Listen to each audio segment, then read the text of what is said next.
Buenas noches para todos. Les mando un gran abrazo una vez más aquí desde el reinicio de Esquina Esperanza.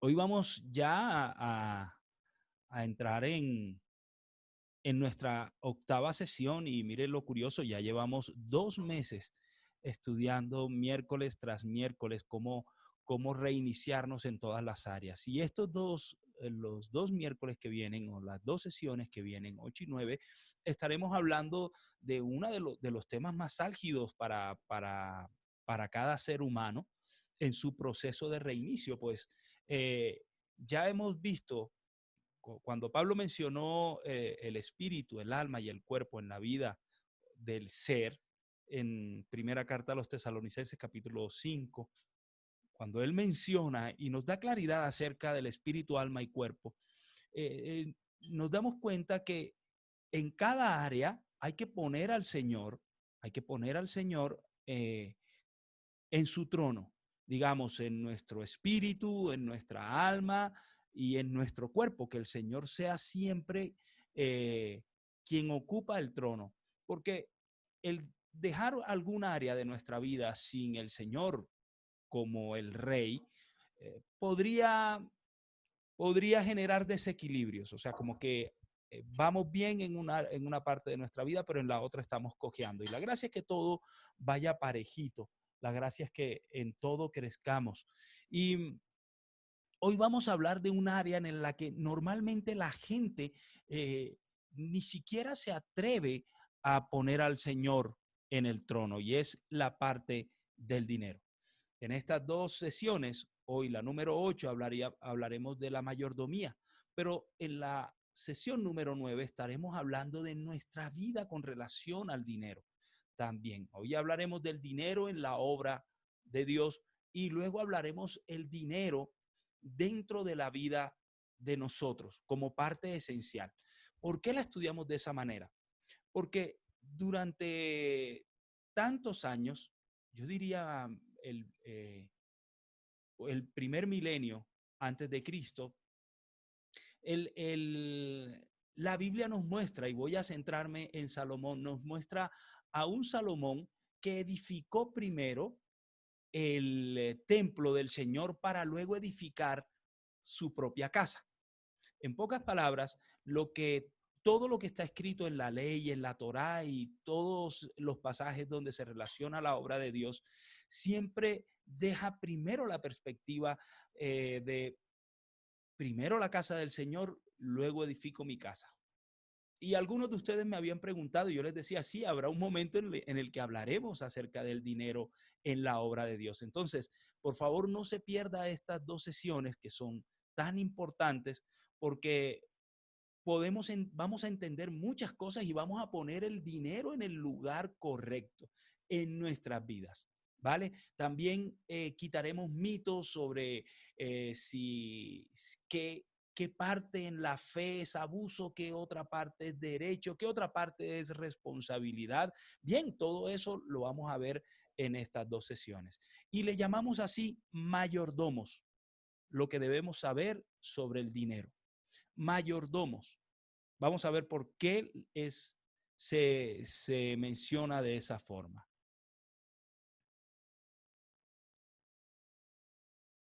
El corazón de un ciudadano del reino. Este pasaje es muy tremendo porque marca el corazón de cada uno de nosotros. El rey David, como una persona a la que Dios tuvo como amigo, vamos a ver cómo pensaba. ¿Por qué hablamos del corazón de un ciudadano del reino? Primer libro de Crónicas, capítulo 29, versículo 14. Pero ¿quién soy yo y quién es mi pueblo para que podamos darte algo a ti? Todo lo que tenemos ha venido de ti y te damos solo lo que tú primero nos diste. Estamos aquí solo por un momento, visitantes y extranjeros en la tierra, al igual que nuestros antepasados. Nuestros días sobre la tierra son como una sombra pasajera, pasan pronto sin dejar rastro. Oh Señor nuestro Dios, aún estos materiales que hemos reunido para construir un templo para honrar tu santo nombre vienen de ti. todo te pertenece. Yo sé, mi Dios, que tú examinas nuestro corazón y te alegras cuando encuentras en él integridad. Tú sabes, perdón. Yo sé, mi Dios, que tú examinas nuestro corazón y te alegras cuando encuentras en él integridad. Tú sabes que he hecho todo esto con buenas intenciones y he visto a tu pueblo dando sus ofrendas por voluntad propia y con alegría. Oh Señor Dios, Dios de nuestros antepasados, Abraham, Isaac e Israel, haz que tu pueblo siempre desee obedecerte. Asegúrate, asegúrate de que su amor por ti nunca cambie. Bien, hay un pasaje, este pasaje enmarca los días finales de David. Son ya el final de la vida de David y está reuniendo algo que para él fue un sueño, haber reunido joyas, oro, piedras preciosas y una cantidad de cosas que él tenía pensado usar en la construcción del templo. Pero el Señor no quiso que David construyera el templo. Antes dijo que este privilegio era para Salomón. Y David le está haciendo un inventario y entrega a Salomón todo lo que había reunido para la obra del Señor.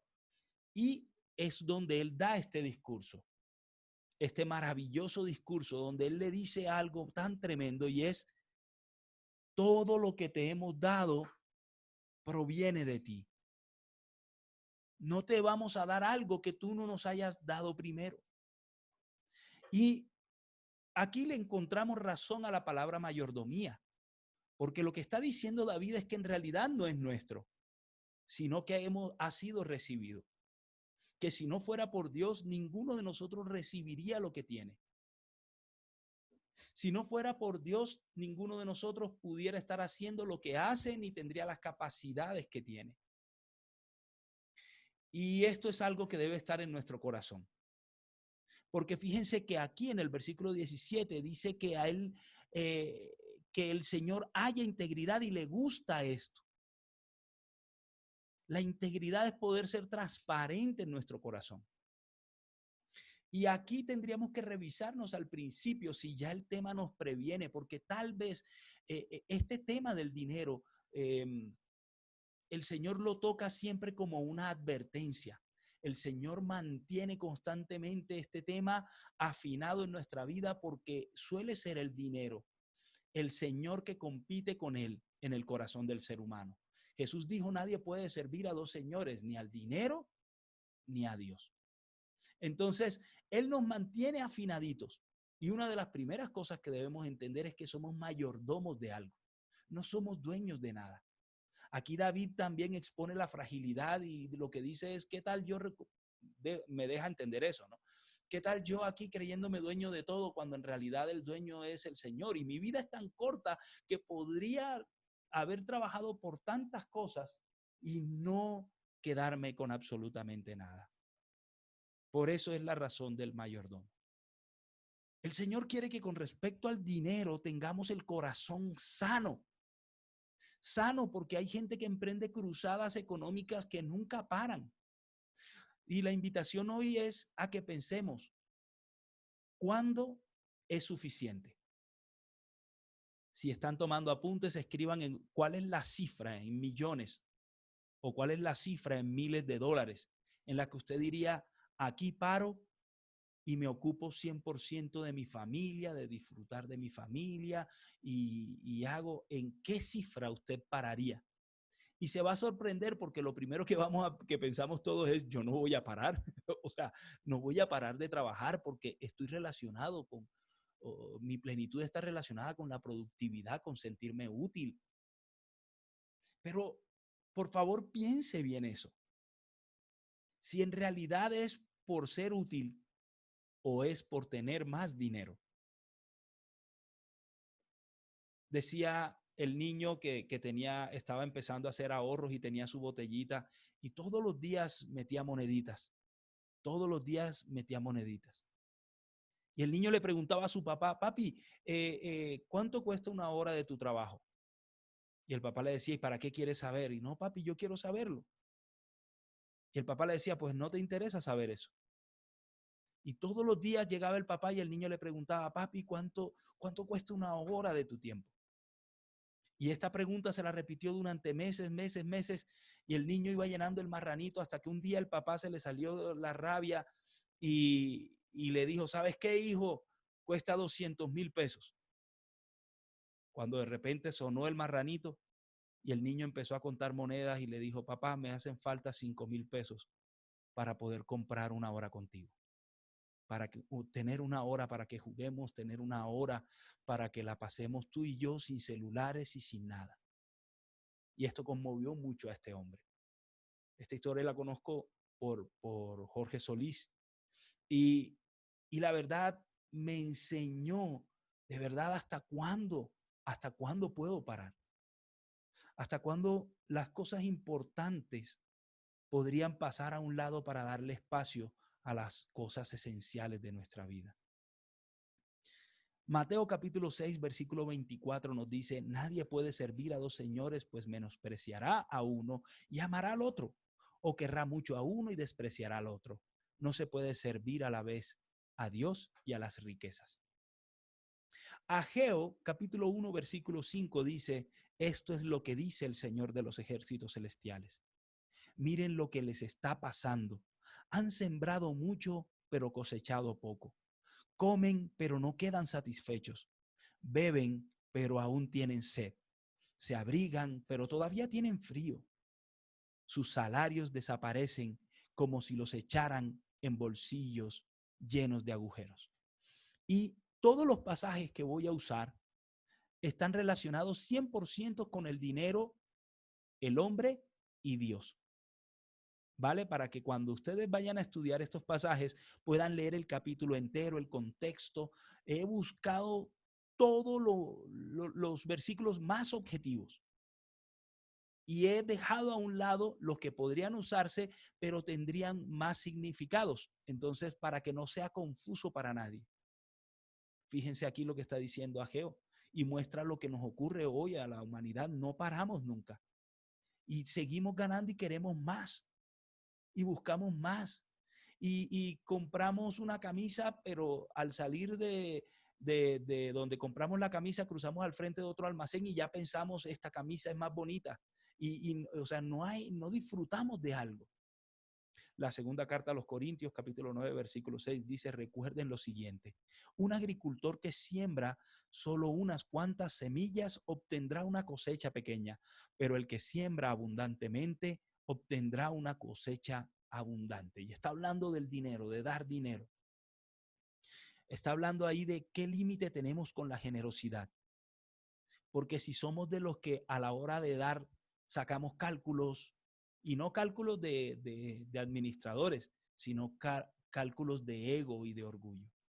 Ageo capítulo 1, versículo 9, que es parte del recorrido anterior del que habíamos leído, dice, esperaban cosechas abundantes, pero fueron pobres. Y cuando trajeron la cosecha a su casa, yo la hice desaparecer con un soplo. ¿Por qué? Porque mi casa está en ruinas, dice el Señor de los ejércitos celestiales, mientras ustedes se ocupan de construir sus elegantes casas. Malaquías capítulo 3, versículo 9 dice, ustedes están bajo maldición porque toda la nación me ha estado estafando. Traigan todos los diezmos al depósito del templo para que haya suficiente comida en mi casa. Si lo hacen, dice el Señor de los ejércitos celestiales, les abriré las ventanas de los cielos, derramaré una bendición tan grande que no tendrán suficiente espacio para guardarla. Inténtenlo, pónganme a prueba. Y cuando el Señor dice pónganme a prueba, está diciendo, esto me agrada y es la razón por la que prefiero enseñar esto de la forma en que lo vamos a estudiar. Sé que algunos ya han recibido lecciones acerca de esto y practican una vida financiera con el reino y está bien. Pero lo hago por las personas que se preguntan ¿y por qué? Y a mí me agrada que pregunten el por qué. Me agrada que nadie trague entero. Porque entonces aquí nos estamos dando cuenta que el Señor tiene por delante del dinero, le interesa en nuestro corazón. Y si el corazón no está sano, entonces ese dinero no va a ser recibido. No hay alegría en él. El Señor no quiere a nadie obligado a alguien haciendo las cosas porque si usted haga lo que eso por fe sale. No, no, no, no, no, no. Eso es una fe mal aplicada. Disculpe si yo le rompo un poquito el sistema de pensamiento, pero yo en esos casos no me gustaría que alguien haga las cosas sin explicación o porque otro lo hace. No, no, no. Hay que aprender porque el Señor está buscando es un corazón transparente, ni siquiera menciona cifras. ¿Vale? Entonces seguimos. La obra del Señor esto es claro, porque esto debe ser claro a la hora de probar al Señor, de entender, como decía Malaquías. Probadme ahora en esto. Es bueno, yo quiero entender qué es, por qué se necesita dinero en la obra. ¿Qué es esto de la obra del Señor? ¿Qué es? Fácil. La obra del Señor es tener cuidado de Santiago capítulo 1 versículo 27 dice, la religión pura y verdadera a los ojos de Dios Padre consiste en ocuparse de los huérfanos y de las viudas en sus aflicciones y no dejar que el mundo te corrompa. Aquí nos está llamando a tener cuidado de los huérfanos y de las viudas. Era en la época de Jesús, era muy común porque los hombres estaban expuestos constantemente. Morían en un promedio de 40, 45 años de edad. Era bastante duro y dejaban con un promedio de mujeres recién casadas, o sea, una mujer podía tener hijos más o menos a los 15 años, 15, 16 años ya una mujer tenía hijos, pues los hombres morían mucho antes que las mujeres y quedaban viudas y quedaban sus huérfanos. Entonces Santiago está diciendo que eso es la religión verdadera, que eso es el evangelio, estar pendientes de ellas. La primera carta a Timoteo, capítulo 5, versículo 3, dice, atiende a toda viuda que no tenga nadie quien la cuide. Entonces, eso es la obra. Por eso se necesita dinero. Generosidad, porque el evangelio nos lleva a practicar la generosidad. De Hechos capítulo 2, versículo 44 dice, todos los creyentes se reunían en un mismo lugar y compartían todo lo que tenían. Vendían sus propiedades y posesiones y compartían el dinero con aquellos en necesidad. Adoraban juntos en el templo cada día, se reunían en casas para la cena del Señor y compartían sus comidas con gran gozo y generosidad. Bueno, aquí nadie se le está diciendo que venda casa, ni mucho menos. No es, o sea, son momentos distintos. Pero ahí es donde nos damos cuenta qué era lo que ocurría con la obra de Dios, que no está pensando en acumular dinero, sino la generosidad es un dinero que está corriendo constantemente. La obra del Señor es compartir. Hechos capítulo 4, versículo 34 dice, todos los creyentes se reunían en un mismo lugar y compartían todo lo que tenían. Vendían sus propiedades y posesiones y compartían el dinero con aquellos. Lo pegué 2 veces. También es predicar el evangelio. Fíjense, dinero para predicar. Sí, miren.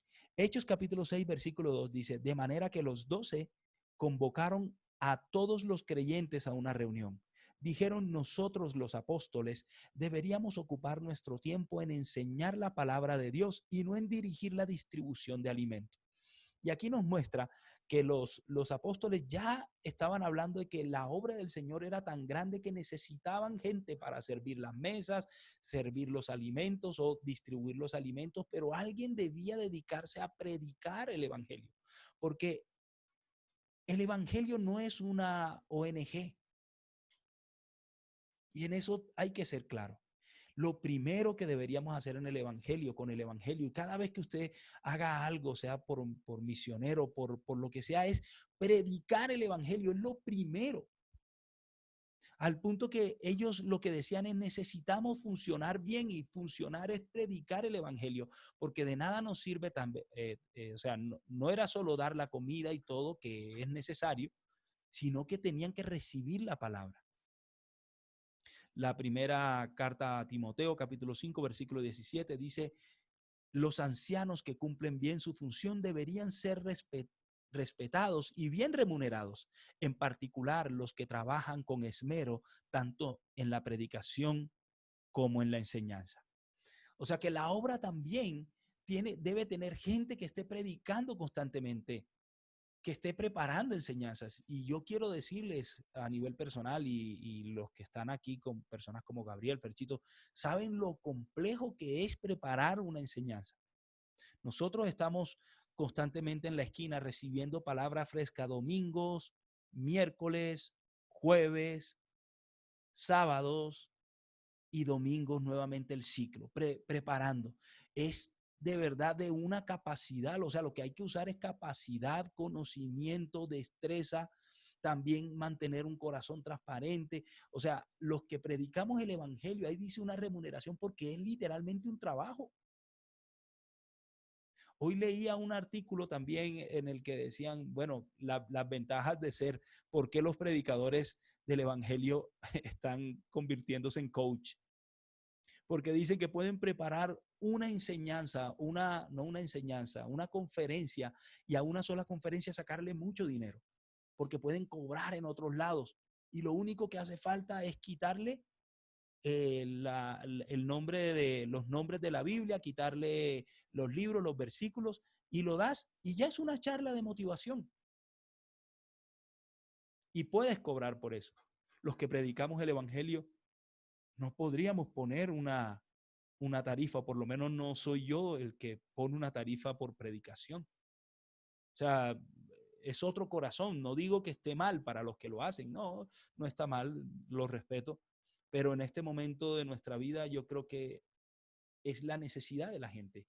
Y hay que predicar, pero la Biblia reconoce que los que vivimos de esta forma, predicando el evangelio, también podríamos vivir de ello.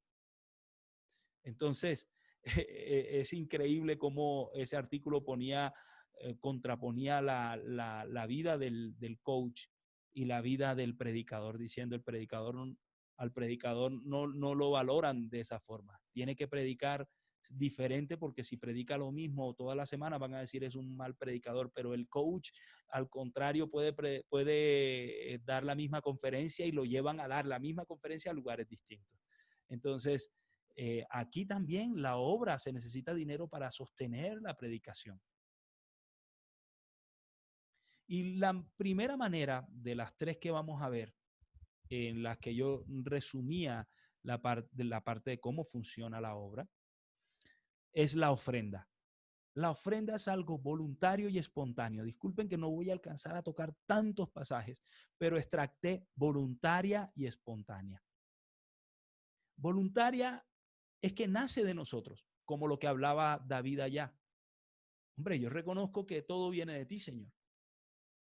Yo sé que la obra necesita de ofrendas. Bueno, entonces vamos para esa. Voy a poner un ejemplo. La próxima reunión de la esquina, cuando todo esto acabe y la cuarentena esté, a mí me gustaría por lo menos tener el día de reunión el domingo y estar en un teatro. Alquilar un teatro, alquilar el sonido, tener los instrumentos, todo eso que vale un dinero. Al decir me gustaría, no es que para hacer eso yo tendría que vender la mitad de lo que tengo para poder pagar un teatro. Pero los que somos partícipes de la obra de Dios, podríamos decir, bueno, listo, entonces ¿cuánto vale? Y entre todos y nos reunimos en familia, nos vemos la cara, nos damos un abrazo, oramos por los enfermos, predicamos el evangelio y calabaza, calabaza, todo el mundo para su casa. Eso nace de forma voluntaria y espontánea, porque mal haría, y es algo que ustedes no van a encontrar en la esquina, porque le pido al Señor que no nos permita hacer eso. Un día usar predicaciones para decirles den plata. Eso es muy bajo. La manipulación. Porque entonces no sería ni voluntaria, sino que sería coaccionada. Y no sería espontánea, sino que sería planeada por alguien. Deuteronomio capítulo 16, versículo 16 dice, cada año todo hombre de Israel deberá celebrar estos tres festivales, el festival de los panes sin levadura, el festival de la cosecha y el festival de las enramadas. En cada una de esas ocasiones, todos los varones tendrán que presentarse ante el Señor, tu Dios, en el lugar que Él elija, pero no se presentarán ante el Señor sin una ofrenda. Todos darán según sus posibilidades, de acuerdo con las bendiciones que hayan recibido del Señor tu Dios. Y aquí viene algo bien tremendo. Dios nunca te va a pedir algo que Él no te haya dado antes. Sí, así como lo digo. No es que yo voy a dar de algo que Dios no me dio porque yo voy a sorprender a Dios y me le voy a demostrar. No, no lo hagan. Con el dinero no lo hagan. No lo hagan porque eso ahí pierden su dinero. No lo hagan con dinero porque a Dios no lo podemos comprar. Por eso Él dice: de lo que yo te doy, no te pongas a inventar algo que no tiene. No, es que voy a vender la plancha porque es que no, no lo hagas nunca, te lo pido. Nadie en esta tierra te podría pedir algo que el Señor no te ha dado. Es más, no te lo pueden ni pedir, es voluntario.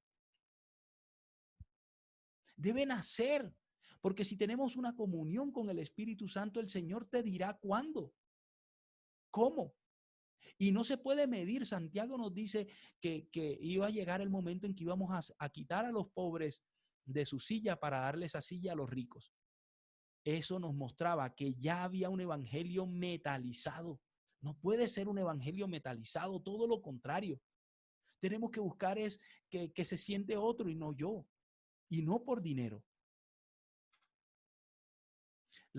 El primer libro de Crónicas, capítulo 16, versículo 29. Dice: denle al Señor la gloria que merece, lleven ofrendas y entren en su presencia. La segunda carta a los Corintios, capítulo 9, versículo 7, dice: cada uno debe decidir en su corazón cuánto dar, y no den de mala gana, ni bajo presión, porque Dios ama a la persona que da con alegría. Estaba hablando de ofrendas. Todos recuerden que buscamos los versículos de manera objetiva. Cuando Pablo estaba hablando en la segunda carta a los Corintios es porque los apóstoles recibían dinero para llevar a otras comunidades que tenían necesidad. Y hoy hablaba con mi esposa al ver el noticiero sobre un barrio en Cartagena que se llama El Pozón. Y cuando tengamos nuestra esquina Esperanza aquí en Bogotá y podamos empezar todo lo que tenemos y vamos a crecer confiando en el Señor, tendremos que ir a ese barrio que ha estado en mi corazón durante tanto tiempo, donde los niños no tienen otra opción de elegir sino la delincuencia. Y Pablo decía era: bueno, ustedes me dan y yo voy y llevo. Y es la manera en que el evangelio tiene que ser, que encontremos una tarea para realizar y que entre todos la hagamos. Éxodo capítulo 25, versículo 2 dice: dile al pueblo de Israel que me traiga sus ofrendas sagradas. Acepta, perdón, acepta las contribuciones de todos los que tengan el corazón dispuesto a ofrendar. Ay, esto es muy lindo. Por eso es que yo digo que si no hay alegría en su corazón y si no están seguros, no den nunca nada. Porque el Espíritu Santo, ese no es la obra del Espíritu Santo. Tal vez te estamos presionando, tal vez te estamos diciendo cosas, pero no, el Espíritu Santo te lo dirá tranquilamente. Y vemos que las ofrendas están en la historia bíblica antes de la ley. La ley, recuerden que es esos primeros 5 libros de la Biblia, lo que le llaman los judíos la Torá, que es Génesis, Éxodo, Levítico, Números y Deuteronomio. Pero en el Génesis empieza a relatar a la existencia de los hombres de Dios, eh, y a partir del Éxodo es cuando se empieza a escribir la ley. Entonces, anteriormente, antes de que fuera escrito y fuera una ley que la gente se presentara delante de Dios con algo en la mano, era algo espontáneo y vemos cómo Abel lo hizo. Caín, fíjense lo curioso, cuando se metaliza todo, ustedes saben que Caín entró en envidia justo porque se dio cuenta que Abel entregaba otras cosas y que esa relación de lo que Abel le entregaba a Dios eh, le gustaba a Dios. Y dice que a Caín le entró como esa envidia, ese rencor y mató a su hermano por envidia, porque entonces ya no era transparente la ofrenda estaba era buscando manipular a Dios. Y como Abel lo lograba, él decía, necesito quitarle todo obstáculo a Dios para que vea lo que yo hago y lo que yo doy. Noé también ofreció ofrendas al Señor. También hay otra manera a la que yo llamo el tributo del 10%, a lo que llaman el diezmo. El diezmo es un sistema tributario del pueblo de Dios. Hay una parte del diezmo que fue espontánea y otra parte que se convirtió en ley. En Génesis capítulo 14, versículo 18, vemos la primera vez que se mencionan los diezmos y miren cómo ocurre. Y Melquisedec, rey de Salem y sacerdote de Dios Altísimo, del Dios Altísimo, le llevó pan y vino a Abraham. Melquisedec bendijo a Abraham con la siguiente bendición: bendito sea Abraham por Dios Altísimo, creador de los cielos y la tierra. Bendito sea Dios Altísimo que derrotó a tus enemigos por ti. Luego Abraham dio a Melquisedec una 10ª parte de todos los bienes que había recuperado. Y vemos la relación de un sacerdocio con un diezmo. ¿Quién le enseñó a Abraham darle el 10%? No lo sé. Pero lo que estaba hablando cuando dice del pan y el vino representa la bendición de la que uno vive. Por eso Jesús usó también esa simbología del pan y el vino. El pan y el vino es la bendición espiritual. Lo que el mismo Jesús decía, que nosotros no vivimos solo de pan, sino de toda palabra proferida por parte de Dios. Entonces, por eso se muestra la relación. Este ser humano me bendice, esta iglesia me bendice, esta comunidad me bendice, por eso yo le doy el 10%. Y ahí el pueblo empieza a practicar ese 10%. Entonces lo vemos en Génesis capítulo 28, versículo 20, sin ser aún una ley. Dice luego Jacob, que era nieto de Abraham, hizo el siguiente voto. Y estamos hablando de voto, es algo que él dijo, se propuso en su corazón.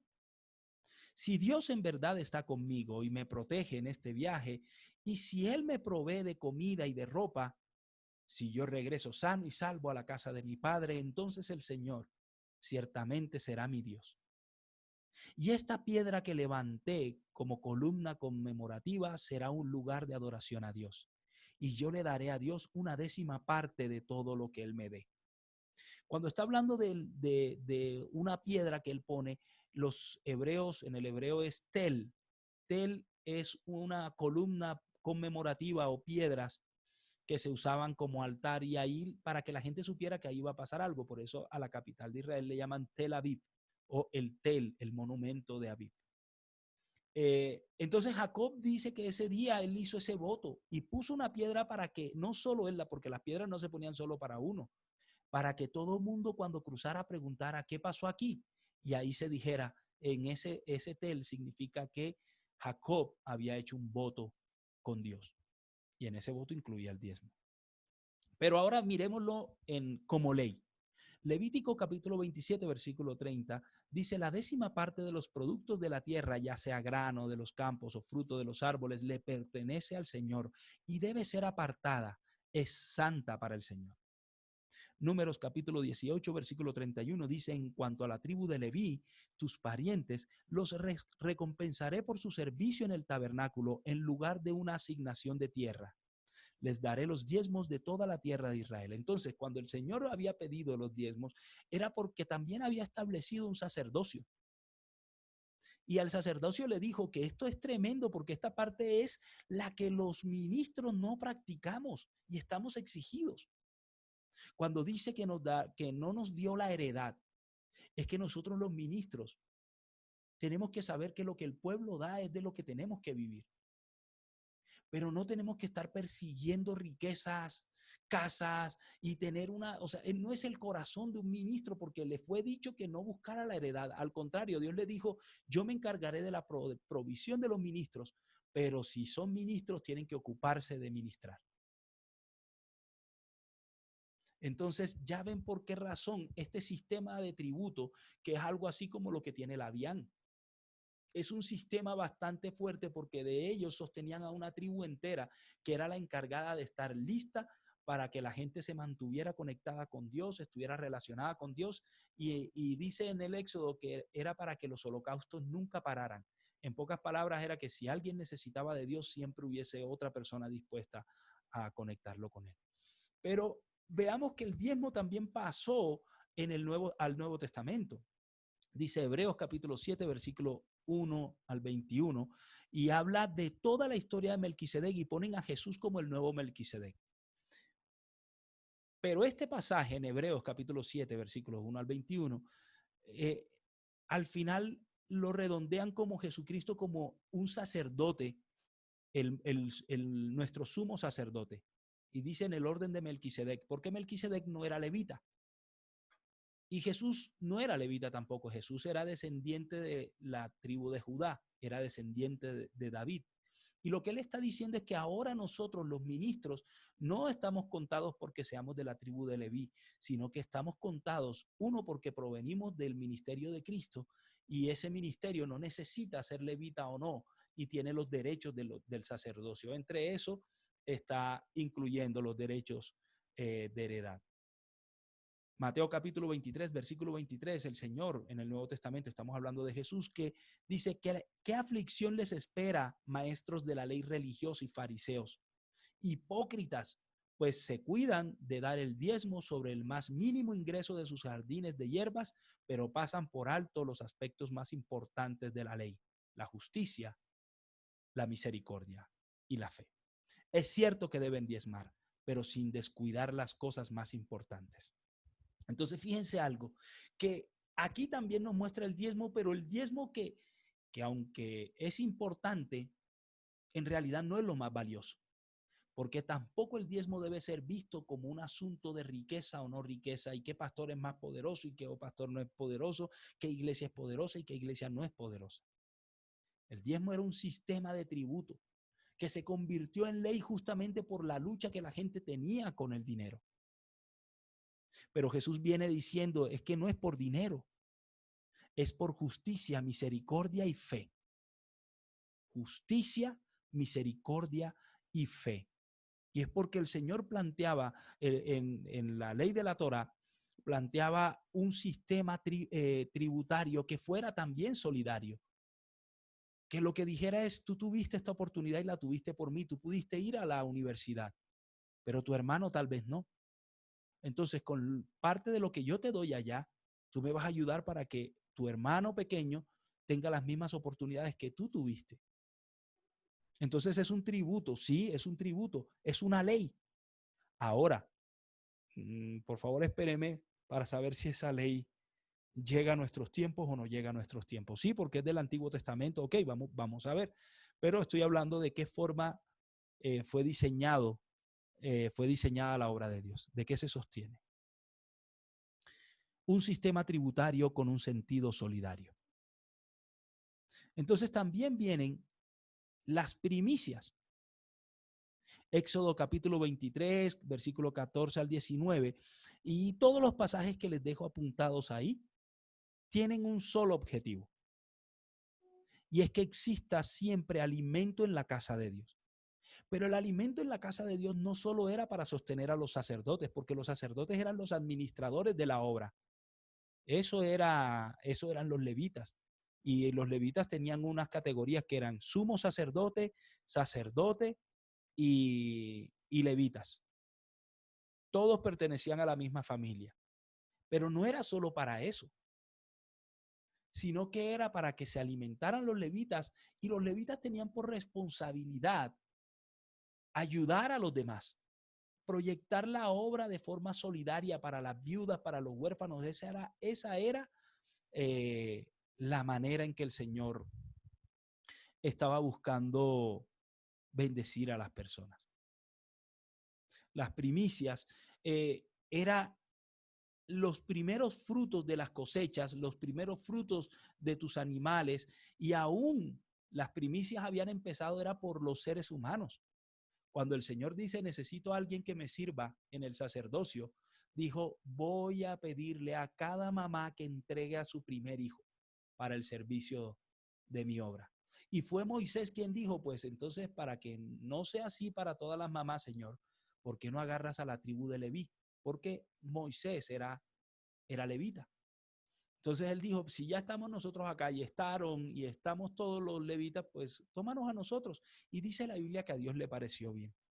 Entonces, en reemplazo de los hijos, el primer hijo de cada familia, fue que se cambió la ley de los, eh, de los primeros hijos para el Señor.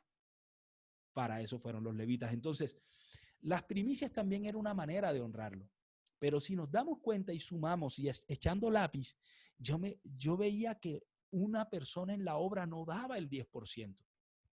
En realidad era más o menos el 25%, perdón. Era el 25%. Pero Herodes, el rey, había grabado todos los frutos de la tierra, además de las cosas del templo y de la ley religiosa, que todo lo que saliera antes de llevarlo al templo ya tenía que ser tributado el 35%. En pocas palabras, la gente estaba viviendo con el 40%. Y qué horrible que entre los dos no se sabía qué era lo sagrado, si eh, lo sagrado era lo espiritual o era lo político. Y esto es horrible porque es una fe, una religión, un evangelio que no es sensible a lo que le está pasando a las personas. Eso es inaudito. Número uno, que los religiosos hayan sostenido teniendo la capacidad de maniobrar con el pueblo y diciendo, si el pueblo está sufriendo, muchachos, y ya el rey les está quitando de la tierra directo, para eso eran los publicanos, les están sacando por derecha esto, nosotros tendríamos que movernos de esa forma, pero no, todos tenían el corazón conquistado por el dinero. Por eso la gente perdía sus tierras pagando tributo a la religión y a los demás. Entonces vemos a un Jesús que había nombrado, porque era así, el líder del grupo nombraba al encargado de la bolsa. En el caso de Jesús, el encargado de la bolsa fue Judas. Y su cercanía con el dinero lo llevó un día a vender a Jesús por 30 monedas, que era lo que valía un esclavo. Lo vendió por el precio de un esclavo. Miren lo curioso. Y Jesús eso no lo sorprendió. Él sabía lo que hacía. Y nos llevó a nosotros a ver la codicia del ser humano, que cuando algo está declarado sagrado y la gente lo hace, alguien se aprovecha de eso. Eh, la solidaridad en la segunda carta a los Corintios, que ya lo habíamos mencionado, nos muestra, cada uno debe decidir en su corazón cuánto dar y no den de mala gana ni bajo presión, porque Dios ama a la persona que da con alegría. Entonces, vemos que los apóstoles también tuvieron que manejar una bolsa. En Hechos capítulo 6, en el Hechos capítulo 6, muestra cómo los griegos ya estaban diciendo y reclamándole a los apóstoles, ¿por qué ustedes atienden bien a las mujeres judías, pero no atienden a las mujeres griegas, a las viudas y a los huérfanos? Y es cuando empieza la discusión en la que los apóstoles dicen, bueno, ya nos toca a alguien que administre también esta parte para darle a los otros. Entonces, los que practicaban el evangelio y creían en Jesús tuvieron que hacer la propia bolsa para sostener la obra como tal. Entonces, familia, la conclusión es que sí, la obra debe moverse, pero cada uno debe ver si el sistema era el diezmo, si el sistema es la ofrenda, si el sistema es la primicia. Cada uno debería pensar hoy cómo va a ser su aporte al reino. Si lo que existe es eso, porque usted puede sacar la cuenta y decir, es que este es mi 10%, pero ya vemos que lo que a Dios le agradaba era el corazón transparente, el que decía, no, esto provino de ti, esto es mi aporte. La relación con Dios, su relación financiera entre usted y Dios con el dinero, ya le fue expuesto las maneras en las que uno podría tenerlo con Dios. La pregunta es, ¿cuál va a ser la suya? Porque sí es cierto que todos nosotros tenemos una responsabilidad con el reino, pero ¿vas a elegir el 10% por ley? Vas a elegir, vas a ser de los que le va a sacar la cuenta, como decían los fariseos, que sacaban la cuenta del huerto.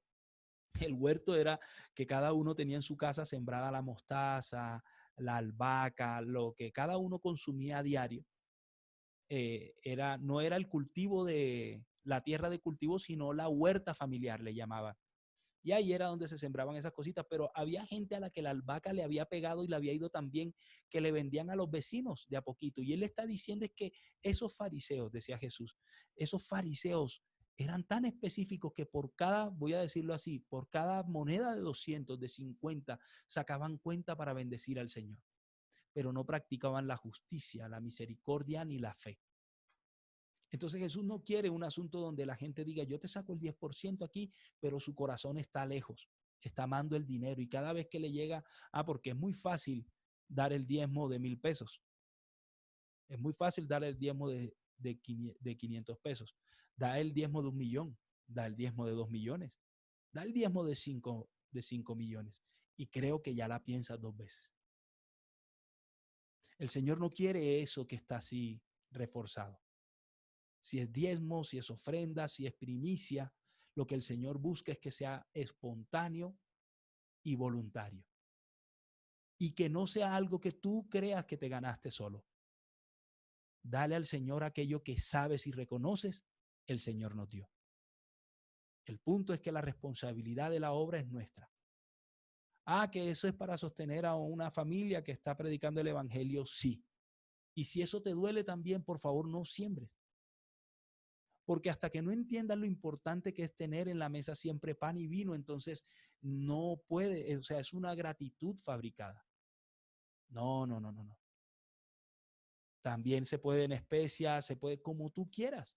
Es más, si leen en uno de los pasajes de Levítico acerca del diezmo, dice, si quieren si quieren quedarse con ese diezmo de semilla, van a comprar la semilla al precio que es y le aumentarán un 20%. Búsquelo en el pasaje que había hablado.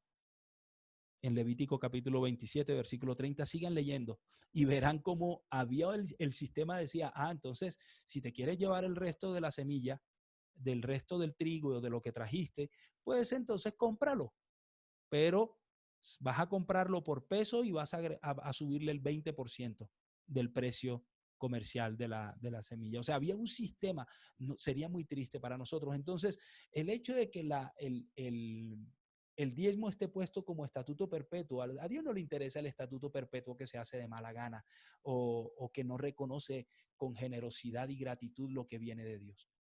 Entonces no es un asunto de dinero, es un asunto del corazón. Y para la sesión número 9 hablaremos esto del dinero en nuestra casa, cómo se administra el dinero en nuestra casa. Ya hablamos de cómo se mueve el reino y hay muchas cosas más que sus vecinos le ayudarán a aclarar. Pero para los dos, sea para la obra o sea para disfrutarlo yo y para que lo disfrute mi familia, el corazón está por encima de todo. ¿Vale? Entonces, un abrazo, estaré atento a las inquietudes que los vecinos nos puedan expresar y buscamos juntos toda inquietud, porque esto tiene que ser una semana, 2 semanas de constantes conversaciones y de aclarar, pero tiene que ser el Señor hablándole a usted. Yo solo le expongo, pero al final el querer como el hacer lo pone el Señor. Un abrazo.